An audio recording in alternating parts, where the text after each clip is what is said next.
We have breaking news here at CBS2 News at 5. And Stu Mandel live over a car crash and a power outage in Koreatown. Stu.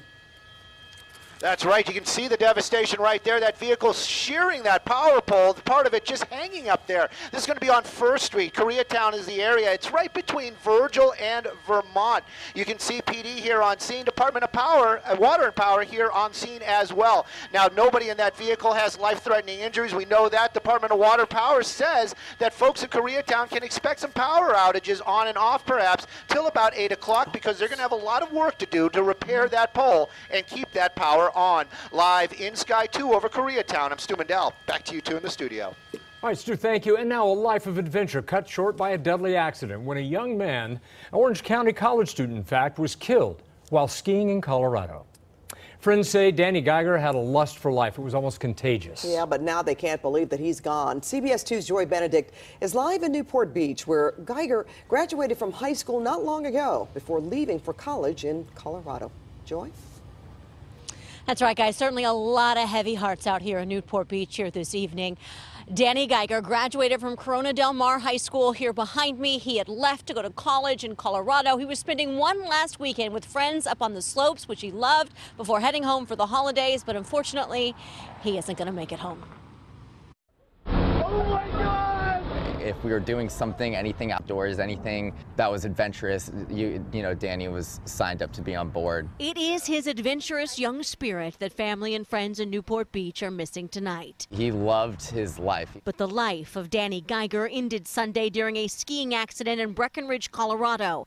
The 21-year-old student at the University of Colorado Boulder went up the mountain with friends and didn't make it down after hitting a tree. Going forward, it's going to be different around here. We lost the life of the party. We lost an absolute great person. Parker Rosen is a childhood friend and fellow graduate of Corona Del Mar High School. He says his favorite memory of Geiger was skydiving to celebrate their 18th birthdays. My most fond memory of Danny is just like the look on his face when he jumped. That just defines his personality. Although his family isn't ready to speak on camera, his mother says he loved adventure and stayed in Colorado after finishing up classes to go skiing with friends. He even had a trip planned to Australia after the holidays. The 21-year-old was graduating with a degree in computer science this spring and was already working for a tech startup. Danny was one of the smartest guys I knew. His mother says one of his last text messages involved a quote from Helen Keller. Life is either a daring adventure or nothing at all. For this young man, adventure was a way of life. His family just wishes it didn't cost him his. People just loved him. That was nice.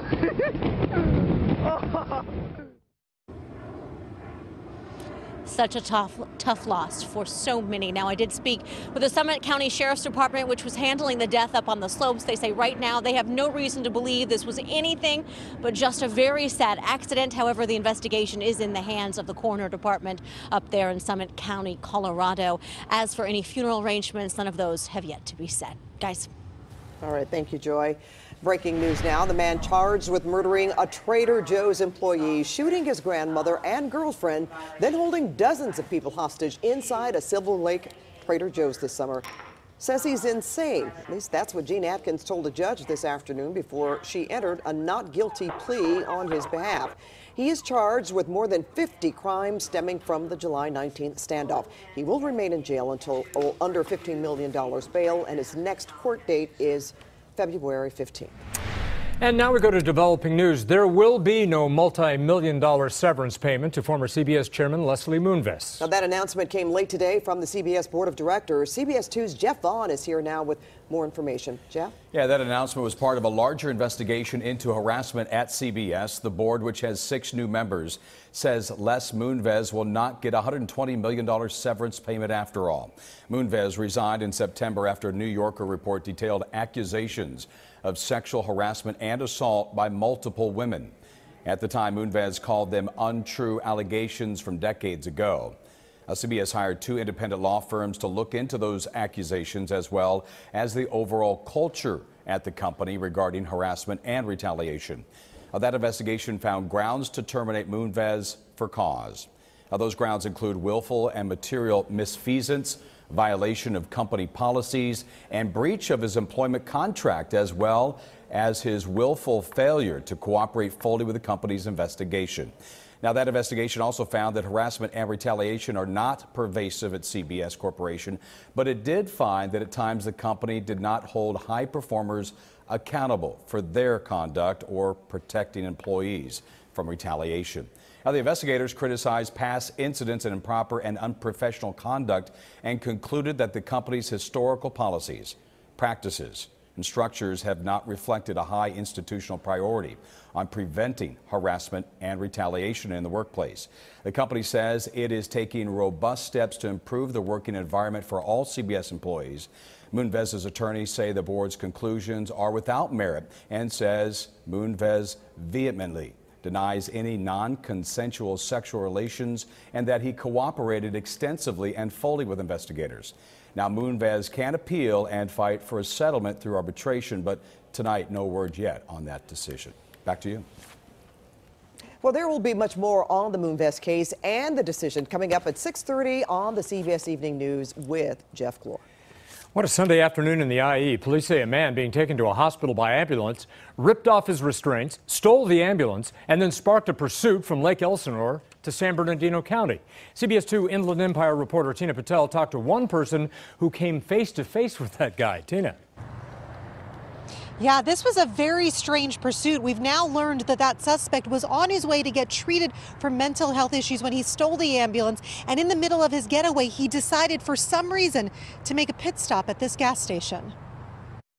My coworker, she's like, this is like something out of a movie. It's like, you don't expect this to happen. People at this Arco in Lake Elsinore are still talking about what happened yesterday afternoon. Eileen Brambilla was behind the register when a shirtless man with a hospital bracelet came in to get cigarettes. There were people in line, and well, he just cut in front of them and just wanted to get in and get out, basically. She thought the man was strange, but didn't really think he was dangerous until she saw him get into an ambulance in the parking lot. After he got into the ambulance and like drove off, he didn't close the door properly, and he just like drove off, and I just see two police cars chase him after, and I'm just... That man, identified by police as 30-year-old Joseph Machado of Paris, ended up driving more than 50 miles to Hesperia before being caught when he tried to run off on foot.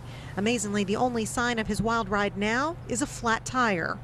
No one was killed, no one was hurt as the ambulance was stolen, and didn't crash into anybody and injure anybody else. But the vice president of Mission Ambulance admits the two paramedics who had been trying to transport Machado are shaken up and will be off work for a few days. Well, anytime you get in a situation like that, it can be a little traumatizing, but they handled the situation professionally and they did what they were trained to do. The medics had been called to Inland Valley Medical Center in Wildemar to transport Machado to a psychiatric facility in Torrance.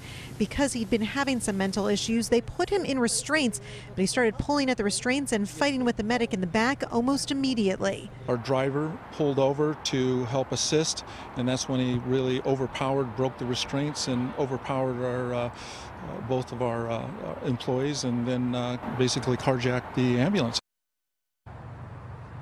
That ambulance company says that they are now going to be reviewing all of their policies to see if there's anything that can be done to protect employees and prevent incidents like this from happening in the future. As for Machado, he is facing several felony charges, including vehicle theft, assault on emergency personnel, and carjacking. Live in Lake Elsinore, Tina Patel, CBS 2 News. Thanks, Tina.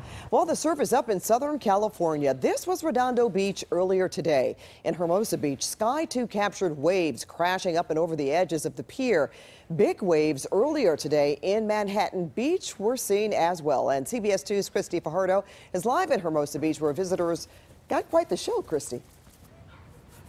They got quite a show, and they're still getting quite a show. We can hear those massive waves crashing behind us. And tonight here on the pier, people lined up not to watch the sunset, but to watch the waves. And here's why. I want to show you what it looked like earlier. The video is just incredible. At around 9 this morning, even being on the pier would not have kept you dry. Sky 2 flew above the monster waves, not a surfer in sight. LA County lifeguards say the swells were too powerful to paddle out. It would have been like a bird flying against the heavy winds. Sets reached up to 12 feet, about as big as they come in LA County, and about as dangerous. When the behemoths crash onto the shore, it literally sounds like a freight train. That's why people are lining up on the pier to watch it, and are also watching from the sand, but from a safe distance. No one, though, is dipping their toes in the Pacific here today. This is definitely as big as I've ever seen it out here. I was joking with my friend. I was like, I'm gonna go get my foam surfboard, which would easily get me and the surfboard destroyed today. So they're not an everyday occurrence, to say the least. So yeah, pretty impressive. They're not really renowned for being super big over this side, so yeah. And blame it on a succession of storms out in the Pacific. They're causing the larger than usual waves. And by the way, this scene is playing out all along the West Coast today, from California all the way up to Washington. And we just saw a lifeguard patrol go by. They are going up and down the beach and are warning swimmers to stay out of the water. But really, who would want to go in this? Luckily, though, lifeguards tell us as of about an hour ago, they had not had any reports of rescues. Live in Hermosa Beach, I'm Christy Fajardo, CBS 2 News. Well, that's good news, Chrissy. Thank you. And along with the big waves, some of us saw a little bit, not a lot, a little bit of rain today. Mobile 2 driving through the drizzle in Malibu this morning. CBS 2 meteorologist Amber Lee's in for Garth Kim tonight. That's right, Jeff. And Amber, are we going to get more rain? And if we do, how much longer will the high surf stick around? All right, so a couple things going on. The high surf continues, so the waves are actually peaking as we head into tomorrow. So we are looking at bigger waves as we head into Tuesday, but that rain is slowly moving away from us. So I'll get to that in just a bit, but take a look at our high surf advisory. We have high surf up and down the coast from Ventura County down to San Diego County. This is going to last with us until Tuesday night. Some of the bigger waves, though, are still to the north of us. For the Central Coast, you can see they're expecting waves anywhere from 12 to 20-foot waves. For Ventura County, 8 to 12, and then for LA County, 6 to 10, with sets up to 12, which is what we saw in Hermosa Beach. And so that's why farther up north in Northern California, the big Maverick surf competition was canceled because of the big waves. They're expecting 50-foot waves. So we're looking at big waves up and down the coast right now for the state. And then it looks like as we head into tomorrow, as I mentioned, this system is slowly pulling out. But I'll tell you about what's happening for the rest of the week. Back to you. All right, Amber, coming up in our second half hour, a reporter learning the hard way why not to get too close to those big waves. We'll show you where that happened. Well, President Trump is not backing down from his threat to shut down the government on Friday if lawmakers don't fund his border wall. Today, he tweeted that anytime you hear a Democrat saying you can have a good border security without a wall, write them off as just another politician following the party line. He also claimed the wall will save, and we're quoting again, billions of dollars a year. The president wants $5 billion for an enhanced border wall. Democrats are only offering $1.3. They have until midnight Friday to reach an agreement. We don't want to get to a point that we shut down the government, but we got to find increased funding for border security. There are not the votes for the wall in the House or the Senate. He is not going to get the wall in any form. Well, only about a quarter of the government would shut down, but that still means more than 400,000 federal employees would have to work through the holidays without pay, including over 40,000 law enforcement officials. President Trump says he will choose a replacement for outgoing Secretary of the Interior, Ryan Zinke, by the end of this week. Zinke resigned over the weekend amid multiple ethics investigations that included a land deal with Halliburton in his hometown of Whitefish, Montana, a no-bid contract given to Whitefish Energy to repair utilities in Puerto Rico. Zinke insists he's done nothing wrong. Well, tonight, a little boy's father is pleading with the president to lift his travel ban restrictions. The mom is stuck in a foreign country. Her son is dying in a California hospital. The family says if President Trump doesn't allow her to fly here soon, it's going to be too late. Late Show host James Corden shares a very personal memory from his childhood after seeing this video of a soldier surprising his son for Christmas. And boutique burglars smash and grab a fortune in high-end purses and clothes. And a live look outside. Still a lot of cloud cover as the system tries to leave the area. I'll tell you what's happening for the second half of the week for the first day of winter.